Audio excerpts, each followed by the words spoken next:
Gurudev, a lot of our patients today, cancer, and a lot of them, follow you, follow us. And I've noticed one fundamental, although people say there's pesticides in food, pollution in air, agree. But emotional suppression has become so strong because today I have patients who even say, Luke, I know when I got my cancer. It's when I was going through a divorce or when I was going through, trauma in my life. Gurudev, how do we get people to express themselves? Are there techniques? Do we really need to express, or can we process internally as well? Because some people can't express.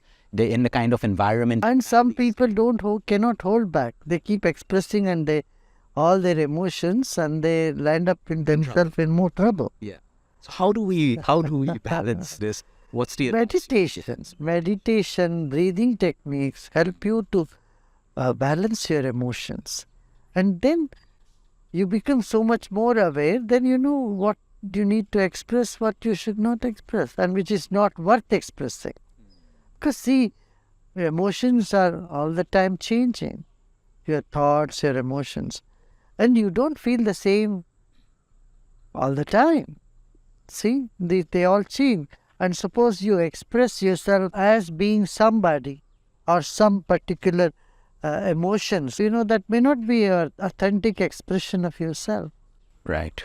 So you are much more than that. And there is more chances of you being misunderstood. See from the other person's point of view. Suppose someone is like a time bomb, all the time expressing all their emotions and very volatile. People don't consider them as a stable human being. See from your own side, do you feel free and comfortable enacting or interacting with someone who is emotionally volatile? Certainly not. And so if you keep expressing all your emotion all the time, you will look very volatile. So meditation is the technique that can help us look within. Yeah, we've seen that with Sudarshan Kriya. We've seen the impact on our cancer patients who do it and those who don't. The way they evolve out of past emotions. And some of them are very bad. They've been molested as children by immediate family members where, we can't understand the pain they've gone through. But Sudarshan Kriya and meditation has worked for them more than, I'm not saying, I don't want to compare. There are great therapists out there, but sometimes just going within has brought them the expression that they need. Right, that's how it is popular everywhere in the world. Today, the same human mind is capable of producing goodness, creativity, world-changing, ideas. And the same mind can also murder, kill, create evil, pain.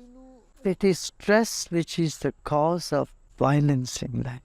Whether it is violence towards oneself, which comes as suicide, or the aggression that one has towards others, the basic of this is the weakness in us, that is stress.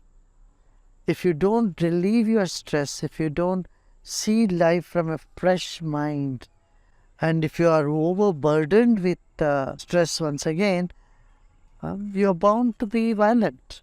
So meditation again becomes a very powerful answer. Breathing. And broader understanding about life. Young people commit suicide just because they didn't get the grade they wanted, or they didn't get a job, or broken relationship, they go and jump off the cliff. That means they don't see life from a bigger angle, bigger, different perspective, right? That's where it is needed for people to have a broader outlook towards life. So again, clarity of mind. Clarity of meditation. mind.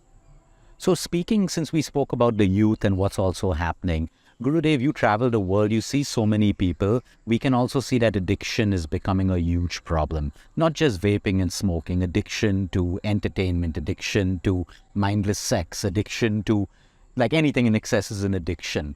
When you look at this at a macro view from, a space of spirituality, number one is always the why. Why are these things happening today? Is it overexposure? Is it because it's easy? Is it because there's stress? No, what's the why? Why is addiction growing more and more? All these together. Stress. It's because of loneliness, not finding the purpose in their life, not directing their life energy to a greater cause.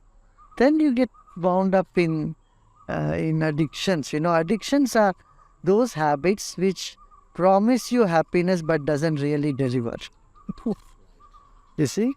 And when you see people addicted or suffering, that itself is a bigger warning for you to not enter into it. But unfortunately, we don't even look at it, but people do get swept away through their company or just an idea to, okay, let me try it out. This trying out things are very dangerous many a time.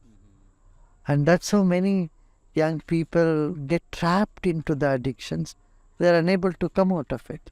Right. I watched a beautiful video which you had done on psychedelics. And I was reading to the comments where a lot of people said, oh no, psychedelics are great. But what they fail to see is exactly what you're saying. We don't know the mind of the person using it. While some people probably can go to a particular level, other people can become victims of it and it can actually flip them out completely. Yes, you see, look at the people who are using psychedelics.